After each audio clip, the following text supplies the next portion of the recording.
The lord. దేవుని నామానికి స్తోత్రములు. ఈరోజు దేవుని మాట యెషయా గ్రంథం 26వ అధ్యాయము 16వ వచనం.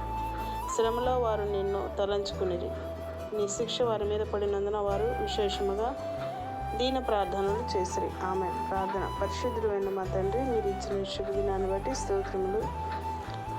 ఈ ఉదయకాలం దేవా, ఇశ్రాయేలీయులు మీ సన్నిధిలో మాటి మాటికి తప్పిపోయి నాయన మీకు లోబడని స్థితిలో మరి అయా మిమ్మల్ని ఎన్నో మార్లు దుఃఖపరిచిన విధానాన్ని బట్టి వారు శిక్షింపబడుతూ ఉన్నప్పుడు, వారు శత్రువు చేతికి అప్పగింపబడినప్పుడు నాయన వారు శత్రువు బాధను తాళలేక ఈ సన్నిధిలో ప్రార్థించినప్పుడు అయా వారి ప్రార్థన ఆలకించి వారిని శత్రువు చేతి నుండి తప్పించి ఉన్నారు. అందుని బట్టి స్తోత్రం అయా. నేటి దినముల్లో మరి మేము కూడా అటువంటి స్థితిలోనే ఉన్నాం. దయతో కృప చూపించి అయా తప్పిపోయే వారిగా కాక స్థిరులై ఉండనట్లు మీ కృపలో భద్రపరచమని యేసయ్య